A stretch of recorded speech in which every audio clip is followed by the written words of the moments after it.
worked a lot better. I was closer that time on that. Even though you got a machine that weighs over 100,000 pounds, you can still put enough in the bucket to make it tip when you reach out far enough. That's crazy to think about. I'll try to get up here and get y'all one more different camera angle here if I can. Let's see. Okay.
Y'all hear all that racket over behind the camera? It's back over that way. What it is, it's a port over there where they grab scrap iron out of barges, and then they put them in dump trucks. That's a big crane that's dumping that stuff into a funnel, and all that noise is going into those dump trucks that you hear.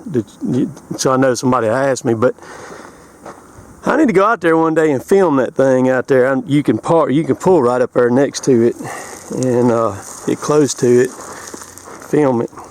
I'm trying to watch some of that stuff, like this right here. That's what I was trying to get out of that chunk of rebar right there. Hear all that? I know I've got a good bit of rebar in there, but that's okay. And me and the girls, we'll get it out once I spread it on the driveway there at the house. I'm gonna climb up there and clean the sides off real quick. So that's 6 loads dumped here. I want to get at least 4 more. I want to get an even 10 off of it. But I think this stuff's going to work pretty good on the driveway. Even with some of them bigger pieces in it. I believe it's going to be okay.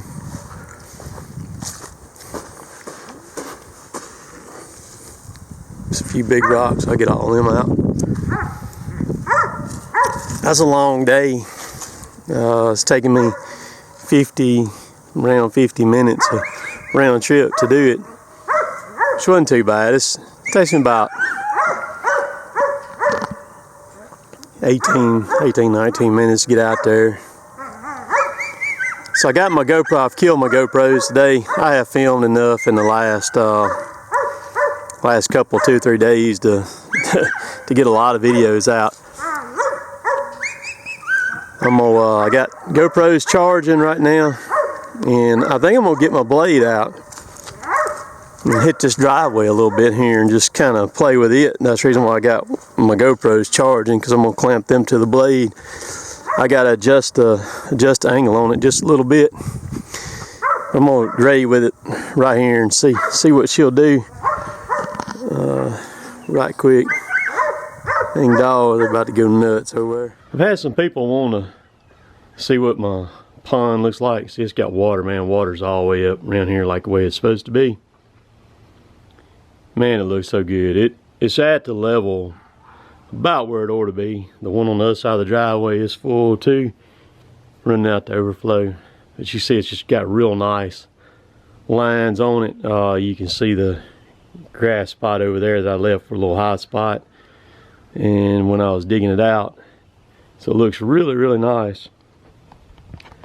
The video that y'all just watched was, of course, from hauling that rock from Kior here, and of course that's been 2 or 3 weekends ago now. It was the last dry weekend that we had before yesterday, which was Saturday. Saturday was somewhat dry, but I hadn't done anything on the driveway since I run that land plane on it in the video that y'all saw on it. And the reason why is because I've just left alone. We've got rain just every day. We had this past week that we just finished, which yesterday was the 22nd. Very wet week for us, but we still hammered it pretty hard. We got 70 loads as of Friday, and then Saturday, which was yesterday, we were supposed to have a contract truck show up. He never showed up. Well, we could only run 2 rounds, so we ended up with 10 yesterday. So it gave us an even 80. We hadn't hit 80 loads. It's been a pretty good while since we hit 80 in 1 week like that. And boy, we have struggled bad this year. I'm gonna do a year-end review like I did last year, and just kind of start with January and work all the way through the year, and just kind of share with y'all some of the things that we've dealt with here with the logging company TDK. And boy, this year's been tough, but we get some drying and get everything situated, and I'll get the backhoe over here. I still want to get 4 more loads of that rock from Kior out there and haul it here, and I'll get the backhoe over here then and start loading it here. And I'll get the driveway shaped up really nice, and then I'll tailgate the rock and spread it, and then y'all get several videos from that. I still have 2 more videos that'll come from Kior with the rock. One's a ride along, an entire ride along in a dump truck with me. That'll be really good. Just kind of an update on the chainsaw. I've run the chainsaw a lot this week. I put that new chain on yesterday, that C85 X-Cut chain from Husqvarna. I'm just you wait till you see the video on what that thing will do in some hickory. And the cool thing, I'm going to give y'all a little background on this Husqvarna stuff too. So the main video that I filmed with Husqvarna, the full review on the saw, it was like 45 minutes long or whatever it was. I sent that video to them before it published, and I had it edited up, just like it was, and I kind of half expected to have to maybe change something or take something out or something, you know, in the video. But you know what? They just told me to publish it. Told me to publish it. They hadn't asked me to say anything. They just told me to run the saw. Just run the saw. The feedback has been really good on those videos. And I've got a bunch of cut down video with the saw, cutting down with both chains, with the normal H47 and the C85. The saw runs like a scalded freaking dog, man. People's asking about the 372, if it's better than the 372. There is no doubt that saw is better than the 372. Crazy. That saw runs so good. It's when you first crank it up. I do a cold crank on that thing yesterday. 20 degrees here. I didn't purge it or nothing. You can see the frost on the saw. I just used the choke, cranked it on the choke. You can see the saw adjusting itself as it's running by the exhaust that's coming out of it. And very impressive saw. I think that's going to be the 572 is going to be the flagship model of Husqvarna now moving forward when they come out. There are a ton of people poised right now ready to buy that saw. There's no doubt in my mind. It's a lot of y'all out there ready to get your hands on it, and it's coming. And when it's coming, I hope they got a lot of them made, because there's going to be a lot of those saws sold. The balance of them is unreal, and they're going to ship. When you buy that saw, it's going to come with that newest chain, that C85 X-cut chain. That's what's going to come with that thing. And that chain is going to be offered in a 050 pitch. So if you're running, most everybody runs 050 now on their saws. And so you'll be able to swap. You'll be able to just buy that chain and put it right on there. But I have never had a chain straight out of the box cut like that stuff will. And like I said, wait till you see what that thing will do in hickory. That thing will run through hickory like the other chain will nearly cut through pine. I mean, it is that impressive with that stuff. So I'm gonna let y'all go. Y'all be staying tuned later on this afternoon, this evening, probably 6 o'clock-ish Central Time, something like that. You'll get a second video. And hope y'all enjoy your Sunday. Merry Christmas to all of y'all. We're right here on it. Christmas is Tuesday coming up. Still having orders come in. Kind of surprised me. I had I can't remember who made it yesterday, but I had a $115 order come through yesterday. Very surprising this late like this. So appreciate all y'all. Hope y'all have a wonderful Sunday today. We'll catch y'all later. Later, taters.